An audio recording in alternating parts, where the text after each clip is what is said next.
fans, you're welcome to the Ugomari Football channel. So in today's video, we bring you updates from the Super Eagles camp as they run through their paces, and the number of players in the Super Eagles camp swell to 25 man, and 3 players are still being awaited. So give you a quick rundown all the players that are available right now in camp as we look ahead to the game versus Morocco versus Egypt in the pre-AFCON friendly game, and as well talking about 2 transfer news of 2 Nigerian exciting prospects, so stay tuned for that one on this channel. So let's run through the players that are already in the camp, and then we'll talk about those players that have not yet arrived, that have been awaited. So first off, we go with Francis Uzoho. Of course, we knew he was the first one in there. Stanley Wabali in the camp as well, second man. So 1 and 2 goalkeeper, Fisa Bashiru, Ebenezer Kinsimiro, my own special boy, because of what I think he can bring to the Nigerian Super Eagles. I don't know what you think about. For me, I'm super excited about this player.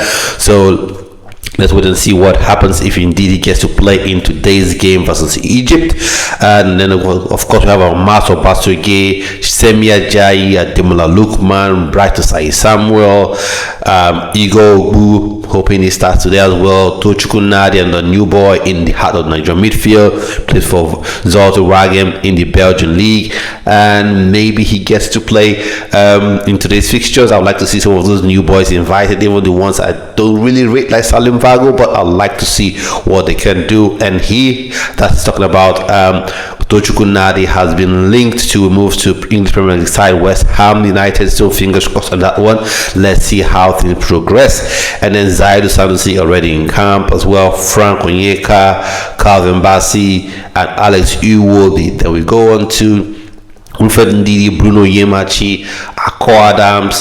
He's just coming like a whirlwind, and he has sort of found a place for himself in the team, which is top marks to him. Fair play to him. That's what I say. When you get these chances, you take those chances. For Salim Fago, like I've been talking about, I don't quite rate him, but it's up to him right now. You've come into the team, you have a spot in the team.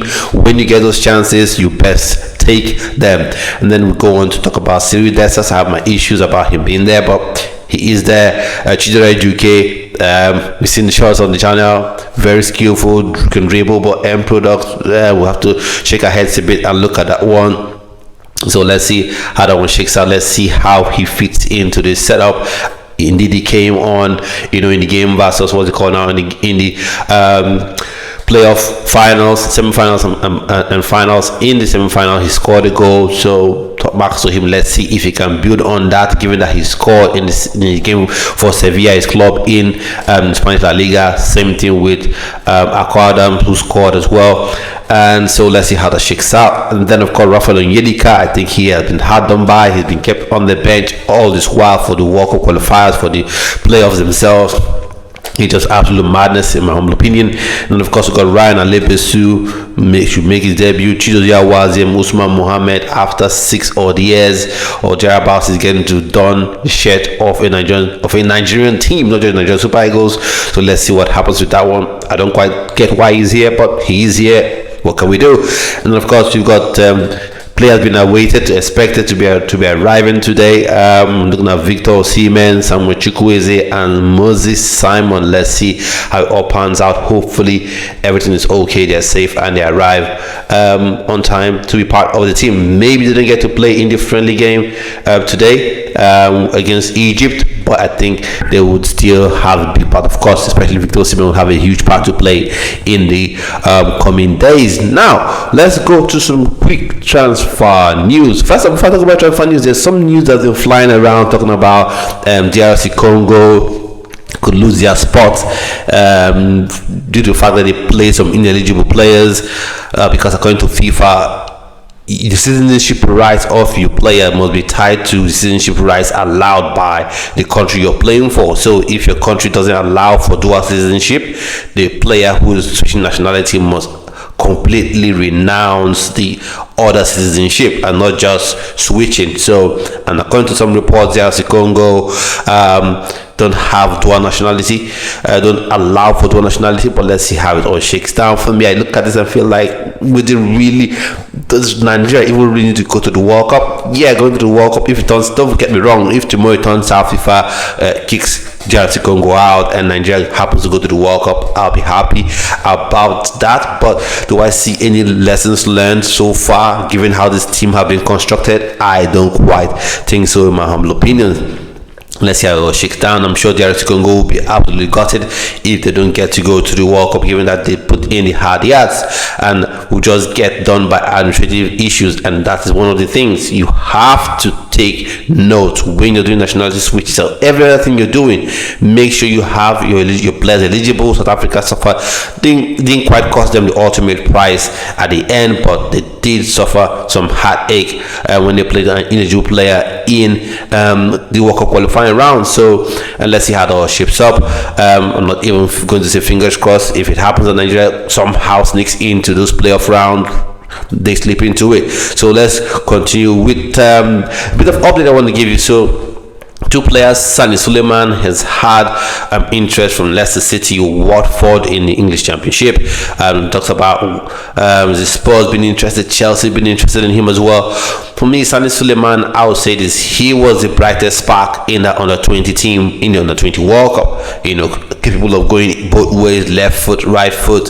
Got skill, got pace. So for me, the talk of Ghent and Genk in Belgium being interested in him. My advice to him would be, don't just look at the big clubs and just say, wow, Chelsea are interested in me, oh, Manchester United are interested in me. You look for a club where you're going to play, where you will get minutes. Because if you go to Manchester United and you don't play and you get shopped around, loaned around, tossed about everywhere, it just does your career no good. So if going to a Genk or a Ghent would give you maximum playing time to put yourself more in the shopping window, or you go to a Crystal Palace, or you go to a Leicester City, and indeed you were playing. That's the operative word. You're actually playing. Then that will do you a lot of good. But he's a top talent. Looking forward to seeing what he does next. Now this player is an exciting player. Yet another exciting player I have to talk about. His name is Oba Prosper. He's been on fine. He was on fine form for his former club Chaski in the Ukrainian league, and now he's been signed by Shakhtar Donetsk. They've done what Bayern Munich always do in the German Bundesliga, which is, if a team looks like they're going to threaten Bayern Munich, they just go get their best player, get their best coach, and that threat is done. So Top Max is a super exciting player. I hope you're seeing the clips playing. This sort of is unveiling, so Top Max to him. I'll be coming up with some reaction videos on this channel about both players. So at this point, I've come to the end of the video. Let me know your opinions on these players in the comment section and about the updated list of people in the camp. And I'll see you on another video. Stay well, stay blessed. Bye bye.